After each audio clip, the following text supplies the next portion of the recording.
Labadiena. Trumpai šiame video apžvelgsiu mūsų Azijos turą, kurį keliavimas su mylimu mano vyru, Sauliumi, ir ką mes patyrėme keliaudami per 3 šalis, tai yra Kambodžiją, Vietnamą ir Laosą. Šis video yra įrašomas iš mūsų buvusio viešbutuko Laose, kur mes ir paliekame šalį šiandien, išvykstame atgal į Lietuvą ir galbūt prabėgsiu greitai, ką mes tokio įspūdingo pamatėme kiekvienoje šalyje. Visų pirmiausiai mes aplankėme Kambodžą. Tai Kambodža yra įspūdinga tikrai šventovėmis, kurios yra tikrai įspūdingos ir vertos dėmesio pamatyti vieną kartą gyvenime. Ir ten aplankėme Angkor Thom, pačią didžiausią pasaulyje šventyklą, ir visas kitas šventyklas mes tiesiog ėjome iš vienos šventyklos į kitą, iš vienos į kitą, ir taip pasirodo didžiausios šventyklos karalius visada turėjo šventyklą mamai, šventyklą tėvui, Šivo šventyklą, armijai šventyklą ir taip toliau visiems aukštiems, sakykime, vadams šventyklos ir tų šventyklų begalė. Kaip jie ir sako, apie mūsų Sanripo miestą yra apie 100 šventyklų. Tai ten tiesiog galima keliauti ir galbūt didžiausia mums asmeniškai įspūdį padarė tos šventyklos, kurios šiai dienai nėra paliestos restauracijos ir ne. Aišku, Angkor Thom šventykla pati didžiausia pasaulyje, tai ten įspūdinga, sakykime, tom pačių dydžių, galbūt jau tvarkoma aplinka ir tvarkoma pačia šventykla. Tačiau, kaip ir minėjau, mums asmeniškai su vyru labiausiai patiko tos šventyklos, kurios galbūt nepaliestos restauracijos ir tų šventyklų sienos tiesiog apaugusios tais įspūdingais medžiais ir medžio šaknis tiesiog driekiasi sienomis ir daro tokį tikrai įspūdingą vaizdą, kurio mes negalime pamatyti savo šalyse ar aplinkinėse tose šalyse. Ir mes kalbėjome tarpusavyje, kaip vis dėlto yra balansas, sakykime, tiek gyvenime, tiek ir turimo turto, ar ne? Kažkada šitie žmonės, sakykime, karaliai turėjo tas šventyklas, jų nebėra ir kažkas turi rūpintis jų turtu. Ir jeigu valstybė nesirūpina tuo turtu, tai tiesiog gamta atsiima savo teritorijas. Ir taip gaunasi tas balansas ir tos šventyklos tampa jau tik laiko klausimas, kada jos gali tiesiog sugriūti. Šiuo metu jie rūpinasi tuom, net ir aerouostą perkelė už Sanripo miesto 54 kilometrus. Ir mes išskridome, buvo atidarytas jis 3 dienas, būtent todėl, kad reiškia besileidžiantis lėktuvai tarptautiniai nevirpintų žemės, nes reiškia yra virpesiai ir taip griūna jų to šventyklos. Tai iš tikrųjų sužavėjo Kambodžoje būtent tas.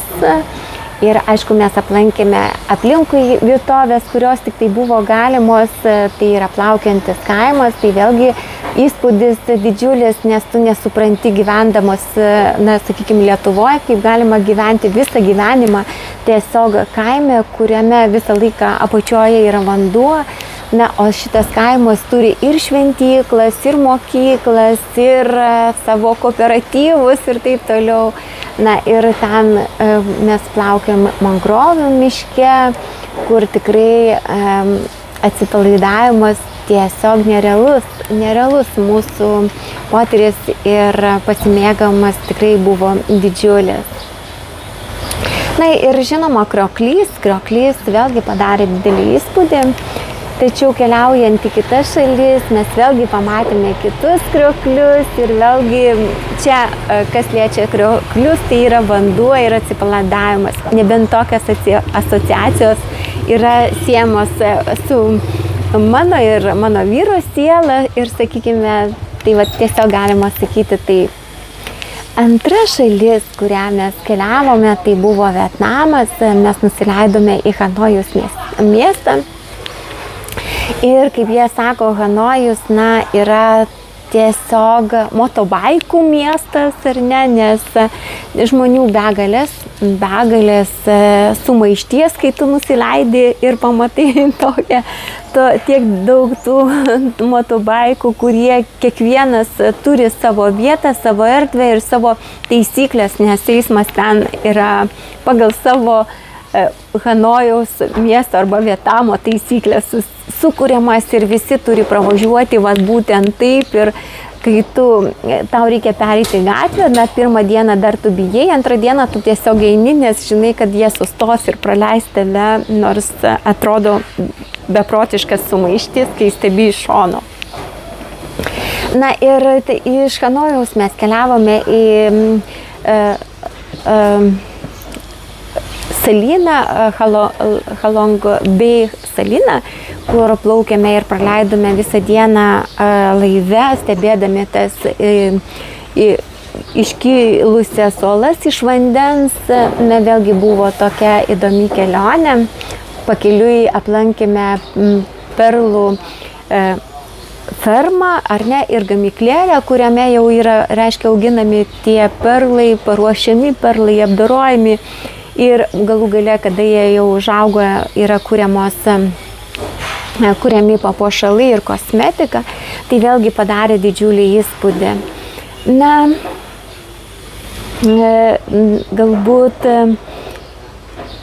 iš Vietnamo mums nebent jautėsi tas komunistinis požiūris, su kuriomis mes susidūrėme galbūt valstybinėse institucijose arba aerouoste, sakykime, tas toks požiūris, kad šypsenos nėra tenai ir nėra galimybės nusišypsoti, nes jaučiamas būtent tas režimas, nors kada tu išeini į gatvę ir išeini iš šitų institucijų, kuriuom galbūt vienaip arba kitaip reikia tau susitikti, praeiti tuos postus, tai visiškai šito nebesijautė ir mes mėgavomės tiek džipų kelionę iš Hanojaus į aplinkinės vietovės važiavimą. Tai teko kalbėti tada su vietiniai galvoja apie savo verslą.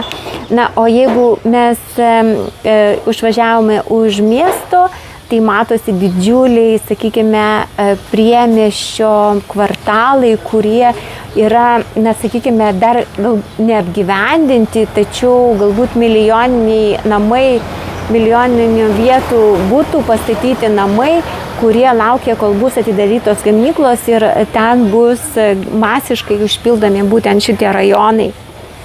Tai jaučiamas ekonomikos tas šuolis ir kaip jie ir sako, kad mes pas mus kiniečiai, reiškia, perkelia gamyklas į Vietnamą, nes yra daromos investicijų ir pačių kinų, reiškia, kad galėtų ekonomiką plėsti šitoje Vietname, nes mes karą baigėme ir dabar tas metas, kad mūsų ekonomika turėtų atsigauti.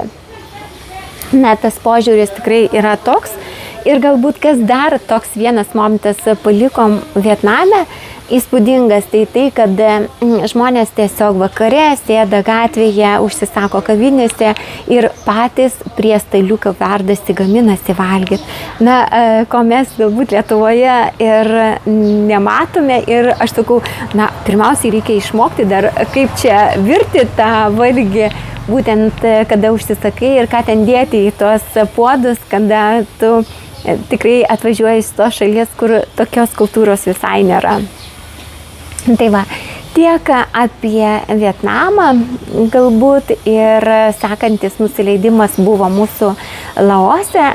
O čia Laosas, tai tikrai vyrauja budizmo tikėjimas ir daug čia vienuolių ir kaip supratome iš vietinių žmonių ir mes būtent Laose turėjome gidą, kuris buvęs vienuolis 2 metus ir šiek tiek papasakojo apie tą jų kultūrą, kad žmonės labai gerbė tą tuos vienuolius, reiškia, kurie išbūna tos 2 metus, nes jie gyvena visai pagal kitokius principus. Tai reiškia, kad negali gerti, negali svetimoteriauti, negali vieno kito ir reiškia, kiek tu esi baigęs to budizmo, tiek tu turėtų apribojimų vienokių arba kitokių, bet tu čia pas juos yra labai natūralu ir priimta. Ir mes tiesiog net šiandien ryte iš savo viešbutuko pasimėgavimam stebėjome, kaip tie vienuoliai 5:30 praeina pro mūsų viešbutį, nes būtent šitą gatvę praeina vienuoliai ir surenka tas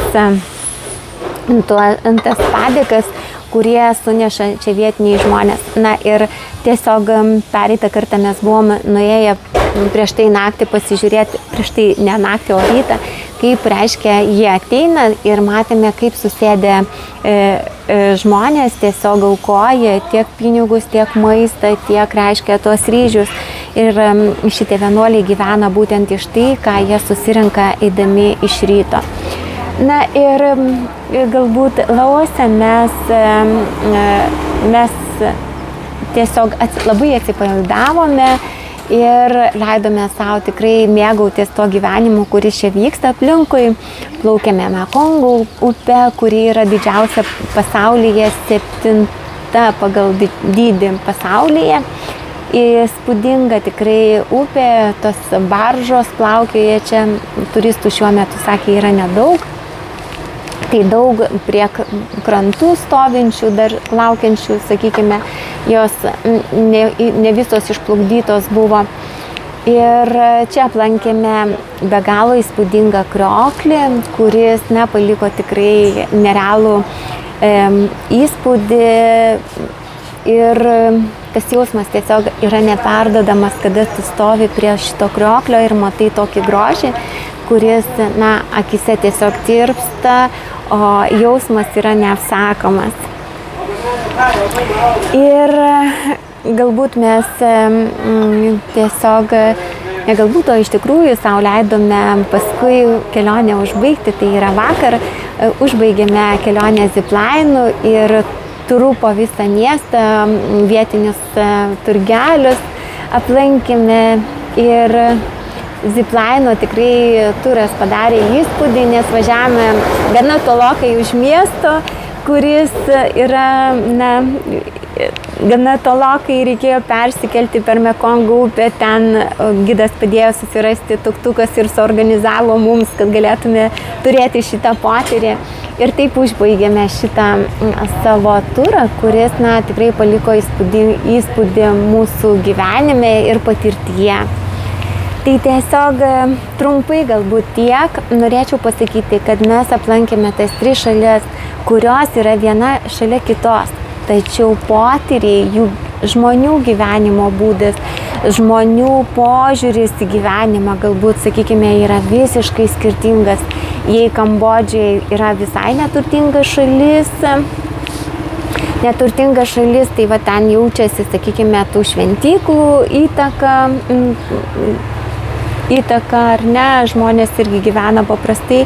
Jeigu mes nuskrendame į Hanojų, ten jau Vietnamas, tai ten jaučiamas tas intensyvumas žmonių gyvenime ir galbūt tikėjimas, kad rytojus bus daug geresnis, nes jie liktai išsivaduoja iš to komunistinio režimo ir tas jų mąstymo būdas ar ne toks. Ir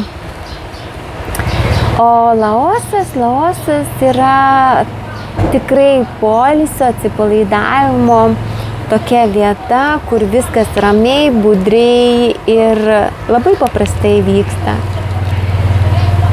Jeigu jūs kažkada galvojate aplankyti Aziją, tikrai rekomenduoju sujungti šitas šalis ir turėti tokias skirtingas patirtis ir iš tikrųjų su nedideliam galbūt išlaidom pamatyti, kaip gyvena visose tose šalyse. Nes mes galvojame, kad 3 šalys galbūt yra sudėtinga keliauti. Iš tikrųjų buvo labai paprasta keliauti. Labai buvo iš tikrųjų ir saugu keliauti, nors buvome prisiskaitę visokiausių, kad tai yra galbūt nesaugu, tačiau visur buvo saugu, nereikia bijoti, nereikia rūpintis, kad kažkas kažkur paims ar tiesiog kažkas neatvažiuos, jeigu reikia tave paimti iš viešbučio ir taip toliau. Tai va, tiesiog nebijokite, keliaukite ir apjungkite kelias šalis, jeigu jūs galvojate skristi į Aziją. Sėkmės jums!